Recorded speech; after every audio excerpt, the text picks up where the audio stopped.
Hello friends, नमस्कार। Welcome to my channel. बहुत बहुत स्वागत है आप लोगों का हमारे चैनल एजुकेशनल एकेडमी पे। तो यहाँ पर आज का हमारा पहला क्वेश्चन है कि ब्रज भाषा को अन्य किस नाम से जाना जाता है। तो किस नाम से जाना जाता है? अंतर्वेदी के नाम से जाना जाता है। ठीक है, नेक्स्ट क्वेश्चन देख लेते हैं। नेक्स्ट क्वेश्चन है, भारत में प्राचीन समय में कितनी लिपियां प्रचलित थी? ठीक है, भारत में प्राचीन समय में टोटल 3 लिपियां क्या थी? प्रचलित थी। नेक्स्ट क्वेश्चन देख लेते हैं। नेक्स्ट है कि रचना या बनावट के अनुसार शब्दों के कितने भेद हैं? ठीक है, रचना और बनावट के अनुसार पूछ रहा है। तो रचना और बनावट के अनुसार जो शब्दों के भेद हैं वो हैं 3 भेद हैं। नेक्स्ट क्वेश्चन देख लेते हैं। नेक्स्ट है कि तत्पुरुष समास का उदाहरण है। तत्पुरुष समास का कौन सा उदाहरण है ये पूछा जा रहा है। तो तत्पुरुष समास का उदाहरण है देशागत। ठीक है, देश में आगत।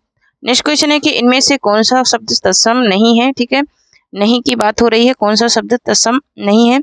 तो यहाँ पर जो तत्सम शब्द नहीं है वो हो जाएगा ऑप्शन नंबर सी हो जाएगा आप क्या है? ये सर्वनाम शब्द है, ये तत्सम नहीं है। नेक्स्ट क्वेश्चन देख लेते हैं। नेक्स्ट है कि खत किस भाषा का शब्द है? ठीक है, खत जो है ये किस भाषा का शब्द है, ये बात पूछी जा रही है। तो यहाँ पर एक सेकेंड, थोड़ा सा पेन।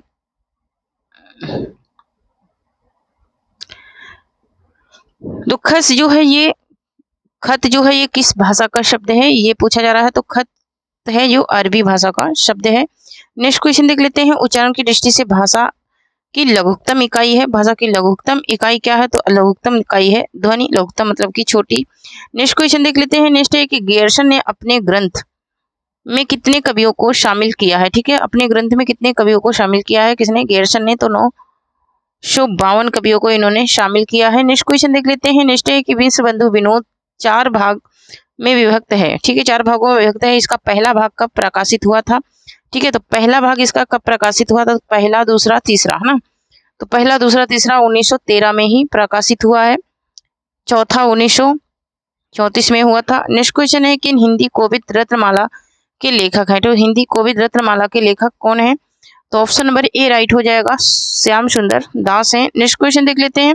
नेक्स्ट है कि रामकुमार वर्मा ने संपूर्ण ग्रंथ को कितने प्रकरण में बांटा है? ठीक है, इन्होंने कितने प्रकरण में बांटा है संपूर्ण ग्रंथों को? तो इन्होंने 7 प्रकरणों में बांटा है। नेक्स्ट क्वेश्चन देख लेते हैं। नेक्स्ट है कि नगर बहिरे डोबी तोहिर और कुड़िया छई किस कवि की पंक्तियां हैं? ठीक है, ये किस कवि की पंक्तियां हैं? तो ये सरपा की पंक्तियां हैं। नेक्स्ट क्वेश्चन देख लेते हैं।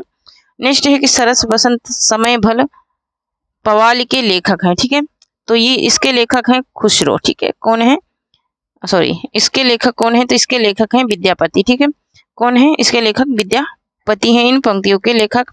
नेक्स्ट क्वेश्चन देख लेते हैं। पुष्पदंत ने अपने चरित्र काव्यों में किस ग्रंथ का प्रयोग किया है? तो इन्होंने सबसे ज्यादा प्रयोग किया है चौपाई का। नेक्स्ट क्वेश्चन देख लेते हैं। नेक्स्ट है सरप्पा को प्रथम कवि माना है। ठीक है, सरप्पा को प्रथम कवि किसने माना है? तो प्रथम कवि मानने वाले हैं राहुल शंकरत्यायन। नेक्स्ट क्वेश्चन है हमारा कि आदिनाथ को परिवर्ती संतों ने क्या माना है? ठीक है, आदिनाथ को परिवर्ती संतों ने क्या माना है? तो शिव माना है। क्या माना है? शिव माना है। नेक्स्ट देख, और जो लोग अभी तक टेलीग्राम चैनल से नहीं जुड़े हैं जुड़ जाएं। ठीक है, और सेशन को शेयर कर दीजिए। ठीक है, क्योंकि आपके साथ साथ दूसरे का भी फायदा हो सके। यहाँ पर है कि विद्यापति के गुरु का नाम क्या था? तो विद्यापति के गुरु का नाम था पंडित हरि मिश्र। ठीक है, नेक्स्ट क्वेश्चन देख लेते हैं। नेक्स्ट है कि अमीर खुसरो का वास्तविक नाम है। ठीक है, अमीर खुसरो का वास्तविक नाम क्या है? तो अमीर खुसरो का वास्तविक नाम है अब्दुल हसन। नेक्स्ट क्वेश्चन देख लेते हैं। नेक्स्ट, विद्यापति को जाति कवि किसने कहा है? विद्यापति को जाति कवि किसने कहा है? तो जाति कवि कहा है बच्चन सिंह ने। नेक्स्ट क्वेश्चन देख लेते हैं। नेक्स्ट एक भक्ति काल को हिंदी साहित्य का स्वर्ण युग किसने कहा? तो भक्ति काल को हिंदी साहित्य का स्वर्ण युग कहने वाले हैं कौन? गियरसन है। नेक्स्ट क्वेश्चन देख लेते हैं। नेक्स्ट है कि दादू दयाल किसके गुरु का नाम था? ठीक है, दादू दयाल किसके गुरु का नाम था? तो दादू दयाल नाम था सुंदर दास के गुरु का। नेक्स्ट क्वेश्चन देख लेते हैं। नेक्स्ट है मलुकदास का जन्म कहाँ हुआ था? ठीक है, मलुकदास का जो जन्म है ये कहाँ हुआ था? तो ये इलाहाबाद में हुआ था मलुकदास का जन्म। नेक्स्ट क्वेश्चन देखते हैं। आज थोड़ा मैं फटाफट कराऊंगी। ठीक है, तो जो लोग अभी तक लाइक नहीं करें, ठीक है, तो लाइक कर दीजिए और शेर जरूर कर दीजिए क्योंकि शेर तो नहीं दिखते हैं ज्यादा। यहाँ पर देखिए साहित्य अपने व्यापक अर्थ में मानव जीवन को गंभीर व्याख्या है। ठीक है, साहित्य क्या है? अपने व्यापक अर्थों में मानव जीवन की गंभीर व्याख्या है। ये कथन किसका है? तो ये पंत जी का कथन है। ठीक है, सुमित्रानंद पंत का कथन है। नेक्स्ट क्वेश्चन है कि औचित्य विचार चर्चा के लेखक हैं। बहुत ही अच्छे क्वेश्चन है। ठीक है, क्वेश्चन बहुत ही अच्छे हैं, लाइक कर दीजिए। तो यहाँ पर ये क्षेमेंद्र का है। नेक्स्ट क्वेश्चन देख लेते हैं। नेक्स्ट है कि भारतीय काव्य शास्त्र के प्रथम आचार्य हैं। ठीक है, भारतीय काव्य शास्त्र के प्रथम आचार्य की बात हो रही है, तो भारतीय काव्य शास्त्र के जो प्रथम आचार्य हैं वो है भरत मुनि।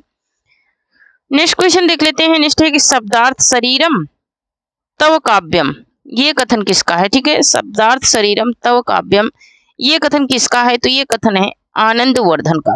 नेक्स्ट क्वेश्चन देखते हैं। नेक्स्ट है कि अलंकार शेखर किसकी रचना है? अलंकार शेखर जो है वो किसकी रचना है? तो यहाँ पर ऑप्शन नंबर सी राइट हो जाएगा, केशव मिश्र की रचना है अलंकार शेखर। नेक्स्ट क्वेश्चन देख लेते हैं। नेक्स्ट है कि रीति संप्रदाय के प्रतिष्ठापक आचार्य हैं। रीति संप्रदाय के प्रतिष्ठापक आचार्य कौन है? तो ये हैं वामन, रीति संप्रदाय के प्रतिष्ठापक आचार्य। नेक्स्ट है कि वामन ने किस रीति को उत्तम माना है? वामन ने किस रीति को उत्तम माना है? तो वामन ने जिस रीति को उत्तम माना है वो है वैदर्भी रीति। नेक्स्ट क्वेश्चन देख लेते हैं। नेक्स्ट है कि वक्रोति संप्रदाय के प्रतिष्ठित आचार्य हैं। ठीक है, वक्रोति संप्रदाय के प्रतिष्ठित आचार्य कौन है? तो वक्रोति संप्रदाय के प्रतिष्ठित आचार्य हैं कुंतक। नेक्स्ट क्वेश्चन देख लेते हैं।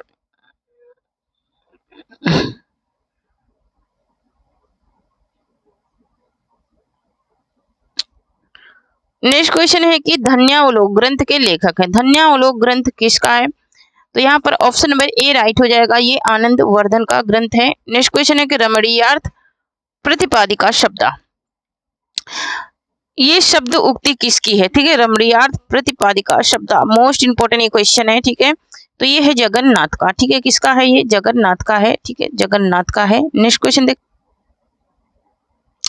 नेक्स्ट क्वेश्चन है भामा ने कितने अलंकारों का वर्णन किया है? भामा ने कितने अलंकारों का वर्णन किया है? तो इन्होंने कुल 38 अलंकारों का वर्णन किया है। नेक्स्ट है कि वामन ने गुणों की संख्या कितनी माना है? ठीक है, वामन ने गुणों की संख्या कितनी माना है? तो वामन ने गुणों की संख्या माना है 20। कितनी माना है? 20 माना है। नेक्स्ट देख लेते हैं। नेक्स्ट एक पांचाली रीति के, एक सेकंड। नेक्स्ट है कि पांचाली रीति में किस गुण का समावेश है? पांचाली रीति जो है इसमें किस गुण का समावेश है? तो इसमें प्रसाद गुण का समावेश है पांचाली रीति में। नेक्स्ट क्वेश्चन है कि केंद्रीय हिंदी संस्थान का मुख्यालय है। तो केंद्रीय हिंदी संस्थान का मुख्यालय ये कहाँ है? तो ये है आगरा में। नेक्स्ट क्वेश्चन देख लेते हैं। नेक्स्ट है कि, और ये सभी एग्जाम के लिए बहुत ही इंपॉर्टेंट क्वेश्चन है क्योंकि अभी साहित्य जो है वो कहीं पर ये अपना नाम छोड़ा नहीं है, क्योंकि ये कहीं से भी पूछा जाता है, यूपी पुलिस में भी पूछा जाता है, हर एग्जाम में ये पूछा जाता है। ठीक है, तो साहित्य पूछा ही जाता है। नेक्स्ट क्वेश्चन देख लेते हैं। नेक्स्ट है कि मानक हिंदी का विकास किस बोली से हुआ है? तो खड़ी बोली से हुआ है मानक हिंदी का विकास। नेक्स्ट है कि प्रथम राजभाषा आयोग का गठन कब हुआ? ठीक है, प्रथम राजभाषा आयोग का गठन हुआ था 1955 में। सर्वप्रथम कहाँ हुआ था? आंध्र प्रदेश में। नेक्स्ट है कि स्वनिम का अर्थ है। ठीक है, बहुत ज्यादा ये क्वेश्चन पूछा जाता है स्वनिम का अर्थ। तो स्वनिम का अर्थ क्या है? स्वनिम का अर्थ है ध्वनि। नेक्स्ट क्वेश्चन है कि वाक्यम रसात्मक काव्यम किसका कथन है? ठीक है, तो वाक्यम रसात्मक काव्यम ये विश्वनाथ का कथन है। नेक्स्ट क्वेश्चन देख लेते हैं। इंद्र का पर्यायवाची शब्द नहीं है। यहाँ पर नहीं की बात हो रही है, नहीं वाले क्वेश्चन बहुत ज्यादा बनते हैं। तो कौन सा नहीं है? नाक, नाक नहीं है इंद्र का पर्यायवाची। बाकी सुनानी, सिर और कौशिक और विजरोजा ये तीनों हैं। नेक्स्ट है कि अथ का विलोम शब्द है। अथ का विलोम शब्द क्या है? तो अथ का विलोम शब्द क्या हो जाएगा? इति हो जाएगा। नेक्स्ट देख लेते हैं। नेक्स्ट है कि पर्वत के ऊपर की समतल भूमि को कहा जाता है। पर्वत के ऊपर की समतल भूमि को क्या कहा जाता है? तो पर्वत के ऊपर की समतल भूमि को अधित्यक्ता कहा जाता है। नेक्स्ट है कि अच्छ का अनेकार्थी शब्द होगा। अच्छ का अनेकार्थी शब्द क्या हो जाएगा? आंख हो जाएगा अच्छ का। नेक्स्ट है कि शंकराचार्य का दार्शनिक सिद्धांत है। तो शंकराचार्य का दार्शनिक सिद्धांत जो है वो है अद्वैतवाद। नेक्स्ट क्वेश्चन देख लेते हैं। मीराबाई की भक्ति किस भाव की थी? तो इनकी जो भक्ति थी वो थी मधुर भाव की, मीराबाई की। नेक्स्ट क्वेश्चन देख लेते हैं। नेक्स्ट है कि अष्टछाप के दार्शनिक गुरु कौन थे? अष्टछाप के दार्शनिक गुरु की बात हो रही है, तो अष्टछाप के दार्शनिक गुरु थे वल्लभाचार्य। नेक्स्ट है कि रामानंद का जन्म कहाँ हुआ था? रामानंद का जन्म कहाँ हुआ था? रामानंद का जन्म हुआ था प्रयाग में। कहाँ हुआ था? प्रयागराज में हुआ था रामानंद का जन्म। नेक्स्ट है कि किसे रूपकों का बादशाह कहा जाता है? तो तुलसीदास को कहा जाता है रूपकों का बादशाह। नेक्स्ट है कि रामचरितमानस का हृदय कांड है, ठीक है, रामचरितमानस का हृदय कांड कौन सा है? तो रामचरितमानस का जो हृदय कांड है वो है अयोध्या कांड। नेक्स्ट देख लेते हैं। नेक्स्ट है कि सूर सागर में कुल कितने स्कंद हैं? स्कंद हैं, ठीक है, सूर सागर की बात हो रही है, कुल कितने स्कंद है? स्कंद की बात हो रही है, तो सूर सागर में टोटल 12 स्कंद है। नेक्स्ट क्वेश्चन देख लेते हैं। नेक्स्ट है भक्तमाल में कितने कवियों का, किसमें? भक्तमाल में कितने कवियों का वर्णन किया गया है? तो 200 कवियों का वर्णन किया गया है भक्तमाल में। नेक्स्ट क्वेश्चन देख लेते हैं। नेक्स्ट है कि निम्बार्क के गुरु का नाम है। यहाँ पर निम्बार्क के गुरु की बात हो रही है, ठीक है, निम्बार्क के गुरु का क्या नाम है? तो उनका नाम है नारद मुनि। नेक्स्ट क्वेश्चन है कि मीरा का जन्म कहाँ हुआ? मीरा का जन्म कहाँ हुआ?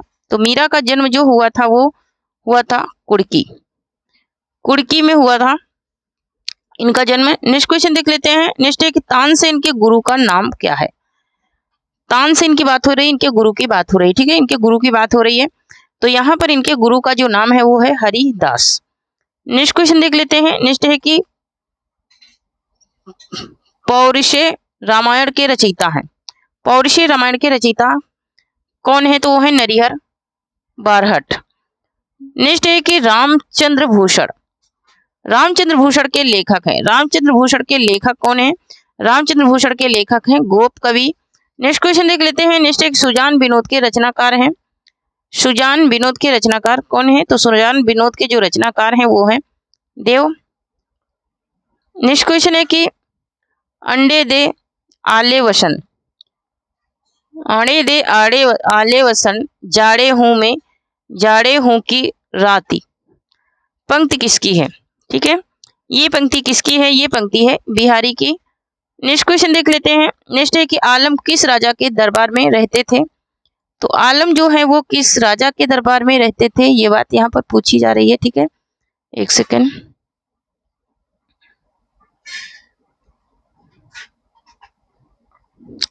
आलम किस राजा के दरबार में रहते थे? तो आलम रहते थे किसके दरबार में? आलम रहते थे मुआजब बहादुर शाह के दरबार में रहते थे। नेक्स्ट है कि नव जागरण का सर्वाधिक प्रभाव किस साहित्य पर पड़ा? तो नव जागरण का जो सर्वाधिक प्रभाव है वो बंगला साहित्य पर पड़ा। नेक्स्ट देख लेते हैं। नेक्स्ट एक तधी समाज के संस्थापक थे। तधी समाज की बात हो रही है, तधी समाज के संस्थापक थे भारतेंदु जी। नेक्स्ट क्वेश्चन है हमारा कि आधुनिक काल को जीवन काल कहा है। आधुनिक काल को जीवन काल किसने कहा है? तो गुलाब राय ने कहा है आधुनिक काल को जीवन काल। नेक्स्ट क्वेश्चन देख लेते हैं। नेक्स्ट है कि मेरे तो साधक एक हैं। मेरे तो साधक एक हैं जगनंद लाला वृषभान दुलारी, ये पंक्ति किसकी है? मेरे तो साधक एक हैं जगनंद लाला वृषभान दुलारी, इसके इन पंक्तियों के लेखक कौन है? तो इन पंक्तियों के लेखक हैं भारतेंदु हरिश्चंद्र हैं। नेक्स्ट देखते हैं। नेक्स्ट है कि समानता द्विवेदी युग का समय है, ठीक है, द्विवेदी युग की समय की बात हो रही है, तो 1900 से 1918 ईस्वी माना जाता है। नेक्स्ट क्वेश्चन देख लेते हैं। नेक्स्ट है कि अति खल की संगति करने में जग में मान नहीं रहता, ये पंक्ति किसकी है? तो ये पंक्ति है रामचरित उपाध्याय की पंक्तियां हैं। नेक्स्ट क्वेश्चन देख लेते हैं। सुमन किसकी काव्य रचना है? सुमन किसकी काव्य रचना है? सुमन की बात हो रही है, तो सुमन है महावीर प्रसाद द्विवेदी की रचना है। नेक्स्ट क्वेश्चन देख लेते हैं। नेक्स्ट है कमायनी को मानवता के रसात्मक इतिहास की संज्ञा किसने दी है ना? रसात्मक इतिहास की संज्ञा किसने प्रदान की है, ये बात पूछी जा रही है, तो ये नंद दुलारे वाजपेयी ने प्रदान की है। नेक्स्ट है हमारा कि निराला किसे अपना आध्यात्मिक गुरु मानते थे? तो निराला जो अपना आध्यात्मिक गुरु मानते थे वो विवेकानंद को मानते थे आध्यात्मिक गुरु। नेक्स्ट क्वेश्चन है कि महंगू महंगा रहा शीर्षक कविता किसकी है? तो महंगू महंगा रहा शीर्षक कविता ये है निराला जी की। नेक्स्ट क्वेश्चन है कि महादेवी वर्मा का प्रथम काव्य संग्रह है। इनका प्रथम काव्य संग्रह जो है वो है निहार। नेक्स्ट क्वेश्चन देख लेते हैं। नेक्स्ट है कि आकाश गंगा काव्य संग्रह किसका है? आकाश गंगा काव्य संग्रह की बात हो रही है रामकुमार वर्मा का है आकाश गंगा काव्य संग्रह। नेक्स्ट क्वेश्चन है कि उर्मिला की प्रकाशन वर्ष क्या है? उर्मिला का प्रकाशन वर्ष क्या है? तो उर्मिला का जो प्रकाशन वर्ष है वो है 1975 ईस्वी। नेक्स्ट क्वेश्चन देख लेते हैं। निशा निमंत्रण के रचनाकार की बात हो रही है हरिवंश राय बच्चन की ये आत्मकथा का भाग है। नेक्स्ट क्वेश्चन है कि नागार्जुन का जन्म कब हुआ? ठीक है, नागार्जुन का जन्म कब हुआ ये बात पूछी जा रही, कहाँ की बात नहीं पूछी जा रही। तो 1911 में हुआ था इनका जन्म नागार्जुन का। नेक्स्ट क्वेश्चन देख लेते हैं। नेक्स्ट है कि गुलाब राय और बुलबुल के रचनाकार हैं। गुलाब और बुलबुल के रचनाकार कौन है? गुलाब और बुलबुल है ना, तो गुलाब और बुलबुल के रचनाकार की बात हो रही है। और इसके रचनाकार कौन है? तो इसके रचनाकार हैं त्रिलोचन। नेक्स्ट क्वेश्चन देख लेते हैं। नेक्स्ट है कि घोर अनिष्ट व्यक्तिवाद किस काव्यधारा की प्रवृत्ति है? घोर अनिष्ट व्यक्तिवाद की बात हो रही है तो ये प्रयोगवाद की प्रवृत्ति है। नेक्स्ट है कि तार सप्तक में कौन शामिल नहीं है? नहीं की बात हो रही है कि कौन शामिल नहीं है, तो यहाँ पर रघुवीर सहाय जो है ये तार सप्तक में शामिल नहीं है। तार सप्तक मतलब कि पहला तार सप्तक। तो यहाँ पर नेक्स्ट क्वेश्चन है कि नई कविता की रचना कौन नहीं है? ठीक है, नई कविता की रचना कौन सी नहीं है ये पूछा जा रहा है, तो ऑप्शन नंबर डी राइट हो जाएगा। यह सांध गीत नहीं है नई कविता की रचना। नेक्स्ट क्वेश्चन देख लेते हैं। नेक्स्ट है कि हिंदी में फैंटेसी का प्रयोक्ता कवि है। ठीक है, फैंटेसी का प्रयोक्ता कवि कौन है? तो मुक्ति बोध है। नेक्स्ट क्वेश्चन देख लेते। नेक्स्ट है कि सरकंडे की गाड़ी काव्य किसका है? ठीक है, सरकंडे की गाड़ी ये काव्य किसका है? तो ये है सर्वेश्वर दयाल सक्सेना का है। नेक्स्ट क्वेश्चन है कूड़े से भरी गाड़ी ये काव्य किसका है? कूड़े से भरी गाड़ी, तो कूड़े से भरी गाड़ी शकुंतला माथुर का काव्य है। नेक्स्ट है कि प्रार्थना पुरुष किसका चित्रण है? प्रार्थना पुरुष किसका चित्रण है? तो चित्रण किसका है? ये महात्मा गांधी का है। नेक्स्ट क्वेश्चन देख लेते हैं। नेक्स्ट है कि गीतम किसकी काव्य कृति है? गीतम किसकी काव्य कृति है? तो गीतम जो काव्य कृति है वो है वीरेंद्र मिश्र की है। नेक्स्ट क्वेश्चन देख लेते हैं। खिलाफ हवा में गुजरते हुए किसकी रचना है? तो यह है विनोद दास की रचना है खिलाफ हवा में गुजरते हुए। नेक्स्ट देख लेते हैं। सदा सुखलाल कहाँ के निवासी थे? सदा सुखलाल की बात हो रही है, ये कहाँ के निवासी थे ये पूछा जा रहा है, तो ये दिल्ली के निवासी थे सदा सुखलाल। नेक्स्ट क्वेश्चन देख लेते हैं। नेक्स्ट है कि सभा विलास के लेखक हैं। सभा विलास के लेखक कौन है? सभा विलास की बात हो रही है, तो सभा विलास के लेखक हैं लल्लू लाल जी हैं। नेक्स्ट क्वेश्चन देख लेते हैं।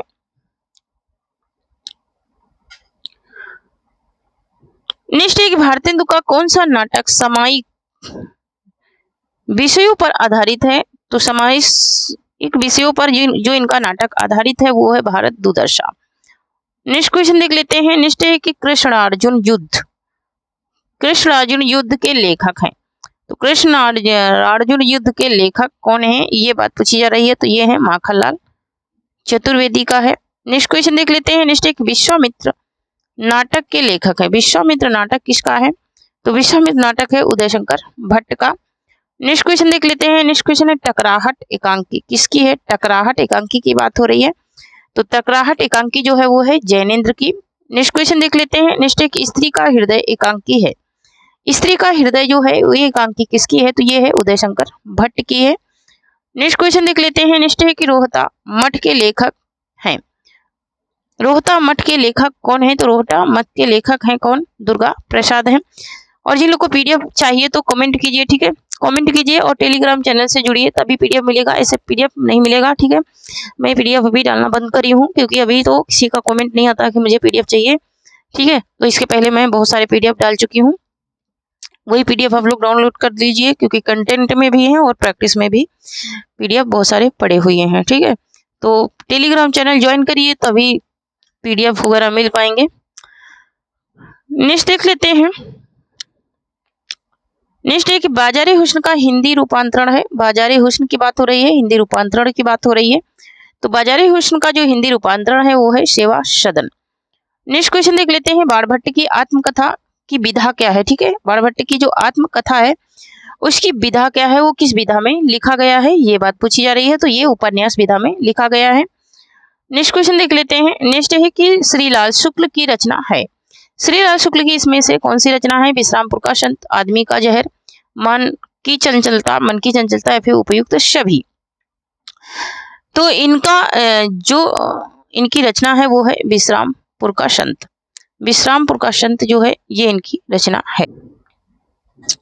नेक्स्ट क्वेश्चन है कि बच्चन सिंह ने हिंदी की पहली कहानी किसे माना है। ठीक है, बच्चन सिंह ने जो हिंदी की पहली कहानी माना है वो किसे माना है? तो इन्होंने परिणय को माना है।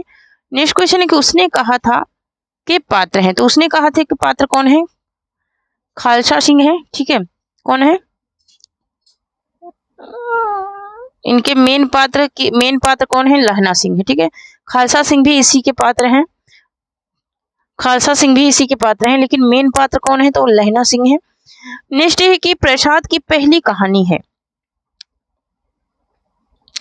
तो प्रसाद की पहली कहानी है ग्राम। नेक्स्ट क्वेश्चन है कि दूधनाथ सिंह की कहानी नहीं है। दूधनाथ सिंह की कहानी कौन सी नहीं है? तो दूधनाथ सिंह की ये विंध्यावंश, ये कहानी इनकी नहीं है। ठीक है, तो थैंक यू फ्रेंड्स, आज के लिए इतना ही। तब तक के लिए जय हिंद, जय भारत। आप लोग पढ़ते रहें और जो लोग टेलीग्राम चैनल से नहीं जुड़े हैं जुड़ जाएं, क्योंकि वहां पर आप लोगों को पीडीएफ बहुत ही अच्छी मिल जाएंगी, पूरी कंटेंट में मिल जाएंगी, टॉपिक वाइज मिल जाएंगी। ठीक है, तो वहां से जुड़ जाइए। प्रैक्टिस और टॉपिक वाइज वहां पर पड़े हुए हैं पीडीएफ मेरी टेलीग्राम चैनल पर एजुकेशनल एकेडमी के नाम से है। ठीक है, तो थैंक यू फ्रेंड्स, आज के लिए इतना ही।